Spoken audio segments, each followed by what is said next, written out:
Hello students, today I am going to deliver a lecture on reinforcement learning. Since the reinforcement learning is a kind of machine learning technique, therefore we will take a small recap of machine learning. Machine learning is the subset of artificial intelligence where the objective of the machine learning is to learn hidden function. Is to learn the hidden function from the data set so that it can perform a specific task by taking appropriate actions. So there are three types of machine learning. One is the supervised, second is the unsupervised, third is the reinforcement. Supervised learning, in which the supervision signal is to be given for the learning.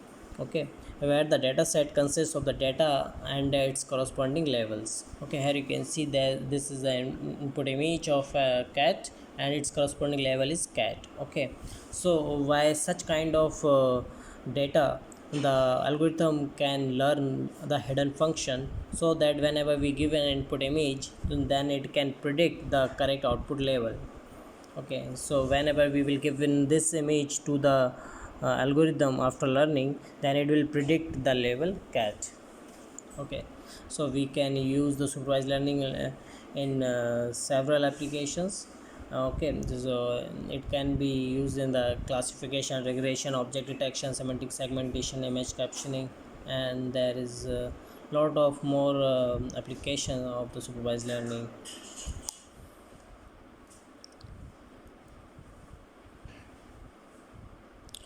And second one is the unsupervised learning, where the data set only consists of the data, where the data is not having any labels. Okay, so the goal of the unsupervised learning is to learn the hidden structure from the data. Okay, so that we can extract some kind of knowledge. Okay, so these are the examples of the unsupervised learning, like the clustering, dimensional reduction, feature learning, density estimation. Third one is the reinforcement learning.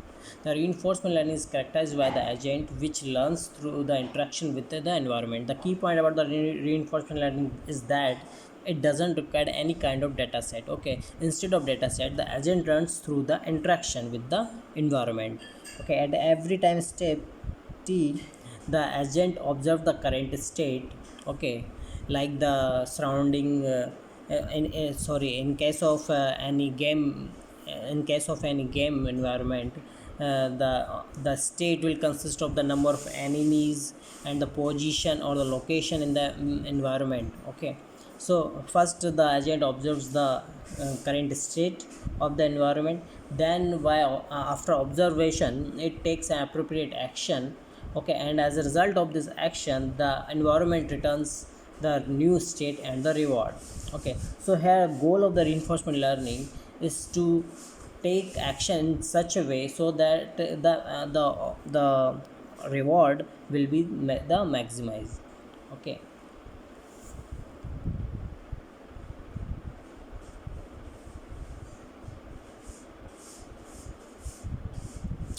so here the agent, here this is the agent and this is the environment. Okay, the agent is present in this environment. Okay, so here the current state of the environment is st.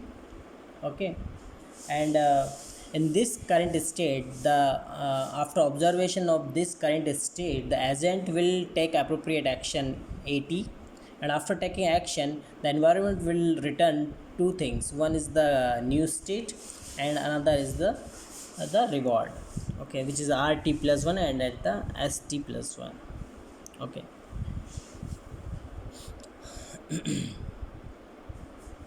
so here this is the agent and this is the surrounding environment. On the left side of the agent there is a fire, on the right side there is a bucket of water. Okay, so first the agent will observe the environment.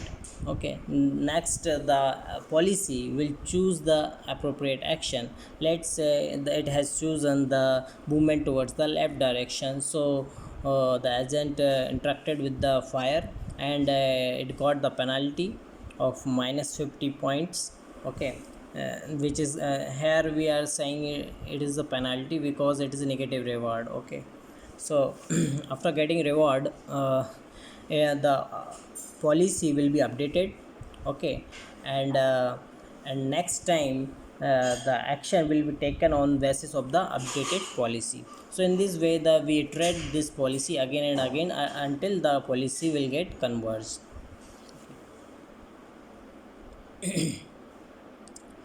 Here is the use case of the reinforcement learning.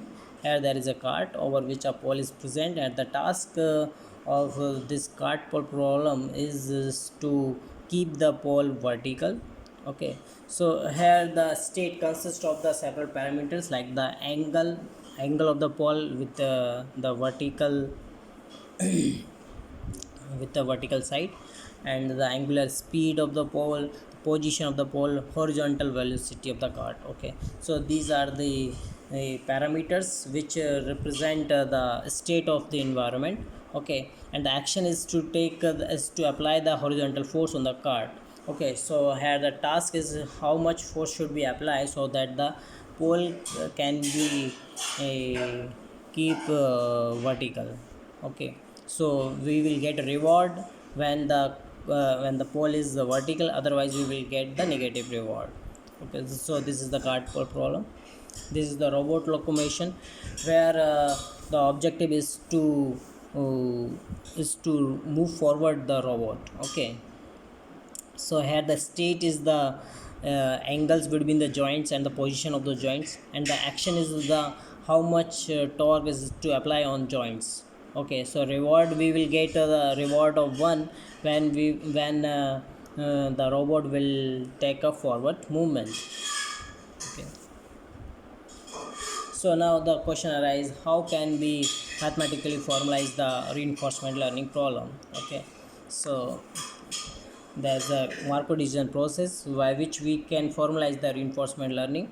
The Markov decision process consists of the 5 tuples. One is the set of possible states of any environment, and the and this is the S, which is the total possible states. A is the set of possible actions.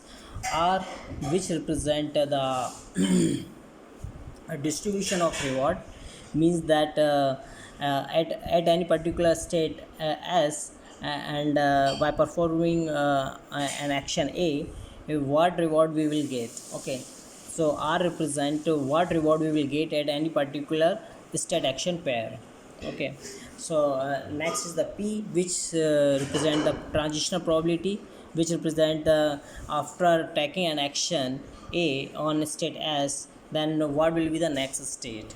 Okay, and this and lambda is the discount factor that we will discuss in my later slides. Okay, so these are the 5 parameters by which we can represent the Markov decision process. Okay, Markov decision process uh, can be performed only on those environments where we know the transition. Means if we perform any action A on a state S T, then what will be the next state. Okay, so Markov decision process can be applied only on those environment where we know the transition probabilities and where we know the distribution of reward. Means that what reward we will get on any state action pair. Okay, so these two things must be understood on the for the Markov decision process. Okay, so here the Markov decision process, the task of the agent is to pick the best policy so that the reward will be the maximum. Okay, so the policy chooses an action at any corresponding so here the policy choose action at any particular state S. Okay, so ultimately the action ultimately the action returns the reward. Therefore uh, the policy therefore by the help of the policy we can get the by the help of the best optimal policy we can get the highest reward. Okay, let's say at particular time step t0 the agent has observed the state S0 and picks an action A0. Then after performing this action the environment returned the state S1. Okay, so agent will agent will come into the state S1, and the agent receives the reward of R1. Okay, at time step T1, where the current observed state is S1, and it will pick an action A1, and then upon performing an action, the environment state will become S2, and it receives a reward of R2. And at the time step T2, after observing this S2 state, it will pick an action A2, and then after picking action, it will get the new state S3 and receives a reward of R3. Okay, so here the total reward will be the R1 plus R2 plus R3, R4, and the R5. Now the discounted reward is here the mechanism discounted reward is used to evaluate the score of any particular state. Okay, so what the discounted reward is, let's see. Here discounted reward says the the discounted reward shows the importance of any state S in the game environment, so that we can achieve the maximum reward. Okay.